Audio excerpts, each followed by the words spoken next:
You got embarrassing questions? We have the answers. Sean, Rich, and of course Bubbles here from Fit Fusion Brotherhood. And in today's video, we went down Reddit, we checked out ChatGPT, we found out the top 10 embarrassing questions that people are too scared to ask, and we're gonna answer them for you. Ready to go? Let's do it, buddy. Perfect. So I'm gonna ask the question, we're gonna go rapid fire, Rich is gonna answer, and then we're gonna go right to the next one. First one is actually a really good question. It's not embarrassing at all in my opinion, and it's where does the fat go during weight loss? When you breathe out carbon dioxide. Now, I was going to say, how's that exactly embarrassing? But I guess not all of them are embarrassing then. Yeah, I guess people just don't really know what happens to fat as you lose weight. And even the fat cells, you don't lose the fat cells, they just shrink, and then you basically breathe it out. It's one of the few ways that you can actually lose fat. Doesn't convert to muscle, nothing like that. So very simple, very boring scientific answer, but that's basically what happens when you lose body weight. Number 2. This one I can relate to right now. I just got back from the gym myself. Why do I smell when I work out? Why do I get that BO? Why do you smell bad? Yeah. I mean, you always smell bad regardless, so no, I'm joking. Most because of the sweat, to be honest. Like you just, I don't know if you're looking for a scientific answer, but like I probably just did the sweat, and probably not a great atmosphere in terms of the gym too. If you're lying on benches and people are sweating on top of that, and maybe getting off sense from there. So that'd be my answer. Yeah, I guess everyone's different, right? Like there's a genetic component as well. And a lot of the times it has to do with your hygiene and also even your diet. Like the better you eat, the less likely you are to have that BO. But the bigger guys, the fatter guys, the hairier guys, you're probably going to experience it a little bit more. So our tip would be make sure you shower, put some deodorant on, a little bit of cologne if you have to before going to the gym. I always do that myself, but it's super common, especially for men. And it's usually, like Rich said, just the sweat combination with the bacteria. And for some guys, that body chemistry just does not, and that doesn't do great. So next one, number 3, is it bad if I'm not sore after my workouts?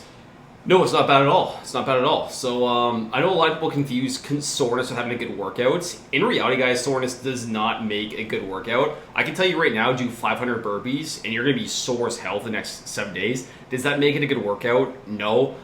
Maybe you can elaborate on what makes a good workout, but I'll say soreness definitely does not indicate of how good your workout was. No, I agree. And sometimes you'll get sore just because your recovery sucks. Maybe you're not drinking enough water, maybe your sleep is bad, maybe you're working out too much, maybe you're stressed out. All of these things can contribute to soreness.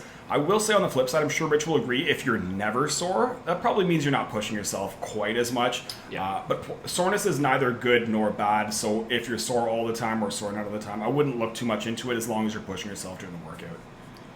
Anything to add to that? No, it's pretty much spot on, buddy. Perfect. Number 4, how did I gain 5 pounds overnight? How did you gain 5 pounds per night? So it's not fat, guys, I'll tell you that much. Usually it comes down to a variety of reasons. So water, how much water you had? Did you maybe not go to the washroom? Did you have higher carb intake, which retains more water? Did you have more sodium? All those things can contribute. Obviously, more calories, more food can contribute to that also. But if you gain 5 pounds, guys, you're not gaining all 5 pounds of fat. It's usually a variety of factors that kind of come along with it, excuse me. Now, did I miss anything? I don't get the main ones, No, but did I miss anything? I agree. And it could just be like extra food volume. This is going to happen after a cheat meal or a cheat day for sure. But if you track your weight every day, which we recommend if your goal is fat loss, you're going to see it goes up and down in trends anyway. So there may be days, even if you did everything right, that your weight might go up a little bit. So don't worry too much. As long as you feel like you're back on the right track, you can definitely gain quite a bit of weight overnight. But ideally, you get back on track soon. Number 5. This one's a super common question. I also don't think it's embarrassing. Is it normal to feel self-conscious at the gym? No, not at all. No. Yeah. Is it normal? Sorry, is it normal? Oh, yes, sorry. I was like, what a guy. Biggest jerk over here, right? If you're self-conscious, you're screwed up. No, I'm joking. Yeah, I meant to say yes, guys. It's totally normal to feel self-conscious at the gym. I've been a coach for almost 20 years now, and sometimes I feel self-conscious at the gym. There's some pretty big dudes around, push a lot of weight, make a lot of noises. Maybe you're a beginner, maybe you're just starting out. If you're feeling self-conscious, guys, don't worry. Even guys who've been coaching for almost 20 years can probably relate to some of those moments also. You agree? Yeah, I remember the first time going from like our private gym to like an actual public gym, and I remember kind of feeling a little nervous going in the first time. So if we can experience that, you definitely can. What I will say is the good news is everyone has the same feeling and no one's focusing on you. So you feel like everyone has their eyeballs on you. That's not the case. So very normal. Don't stress out about it. It gets better and better over time, I promise. Number 6, why can't I lose weight even after eating less?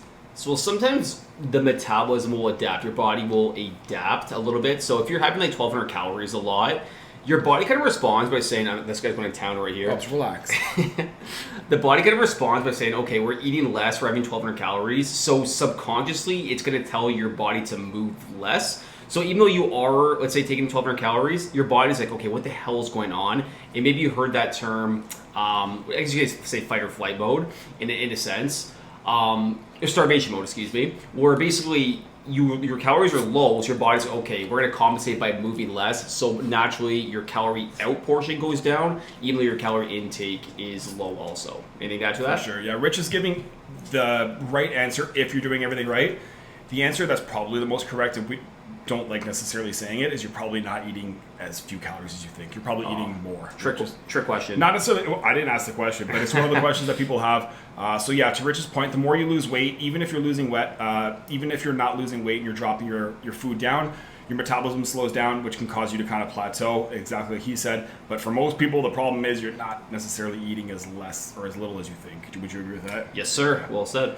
Number 7, Rich is the poster boy for this one. Can I drink alcohol and still get lean? Absolutely. I just had alcohol last night, so absolutely. I drink whiskey myself, guys, about 2, maybe 3 times a week, depending if it's football season or not, or sometimes even if it's not football season.